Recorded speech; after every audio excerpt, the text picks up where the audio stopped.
President. Senator from California. Mr. President, before I begin, I ask unanimous consent to deliver a portion of my remarks in Spanish. Without objection.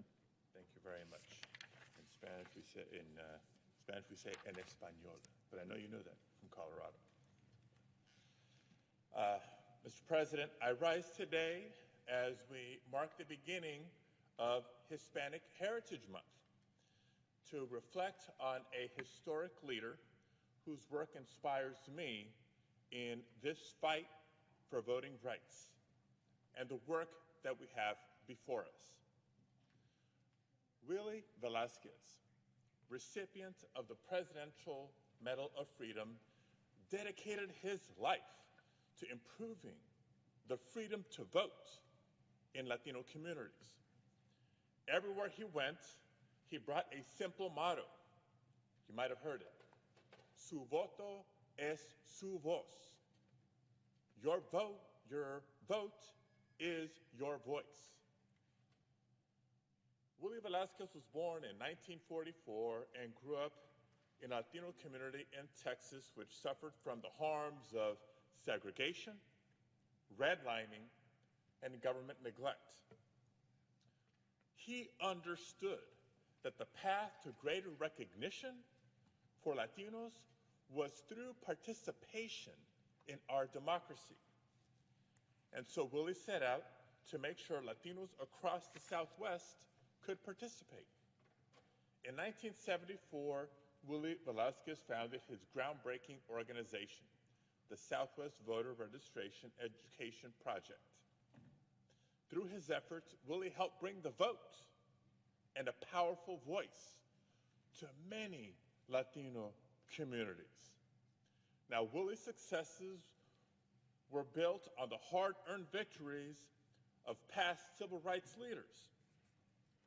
Especially critical was Congress's 1975 extension of the Voting Rights Act. Yes, a bipartisan reauthorization of the Federal Voting Rights Act, which established protections for language minorities like Spanish speakers.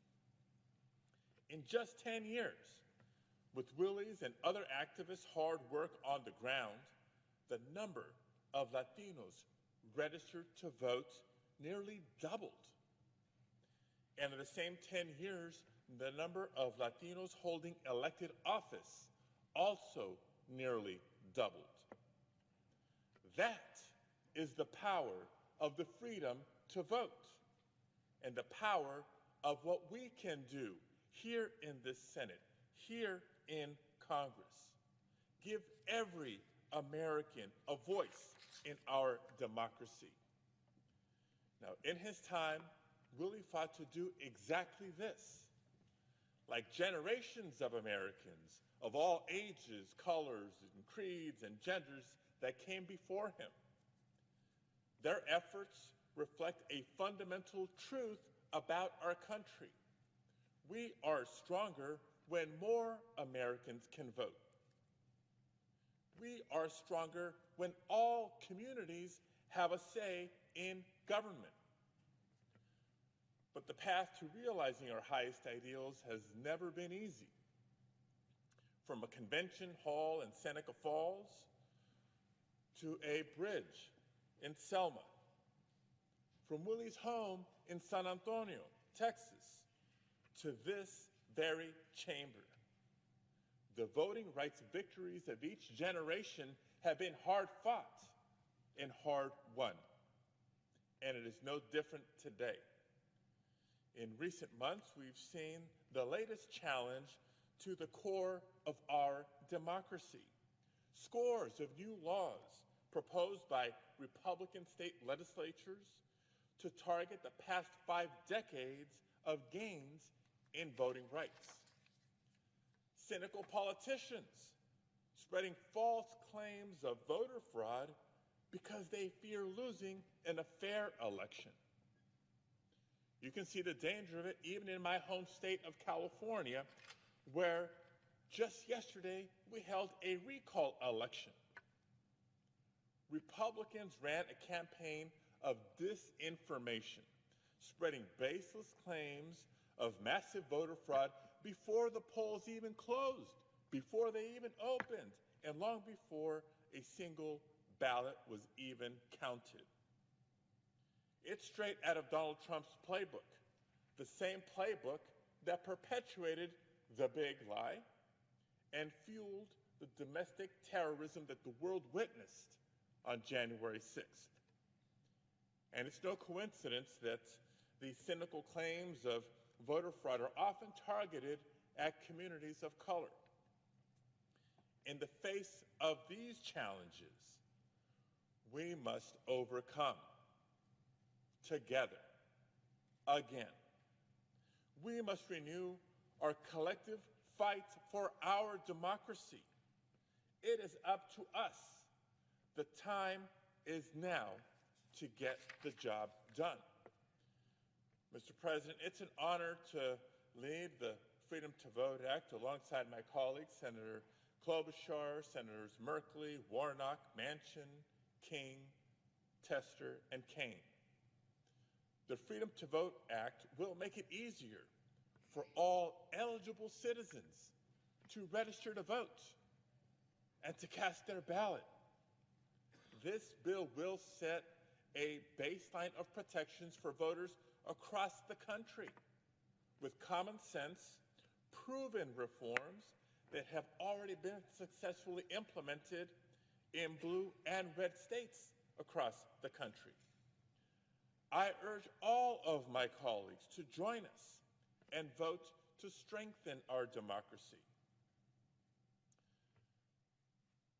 As the first Latino to represent California in this body, in the United States Senate, I'm proud to be spending this Hispanic Heritage Month fighting for voting rights. Because so many of our community's gains have been achieved through political participation and representation. The fight to expand voting rights is indeed part of our heritage. It's also a tradition that unites Americans because we have come together generation after generation to expand the promise of our democracy for all. Yes, we are strongest when every eligible voter can make their voice heard.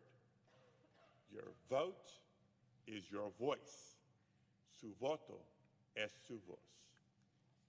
Thank you, Mr. President. I yield the floor.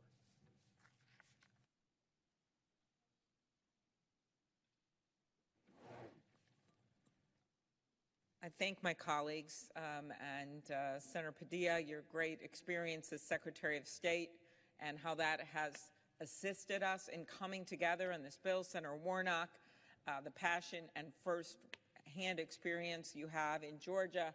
Senator Kane, an extraordinary speech where we all had to step back and think about our job descriptions to protect and defend the Constitution. That's not just ours on this side of the aisle, it's also our colleagues on the other side of the aisle. We have this special obligation to protect this democracy and to cherish it and to pass it on to the next generation. And the way you do that fundamentally is guaranteeing Americans the freedom to vote. That is all this bill is about, putting in place minimum national standards that we see in so many of our states, but that sadly right now are threatened in a number of those states for no other reason except to quote Reverend Warnock, that some people don't want some people to vote. Our democracy is too important to let that happen. So with that, we're going to end with our segment here, and we will be back to discuss this bill more next week. But I ask unanimous consent that the Senate proceed to legislative session and be in a period of morning business with senators permitted to speak therein for up to 10 minutes each. Without objection. I have 6 requests for committees to meet during today's session of the Senate. They have the approval of the majority and minority leaders.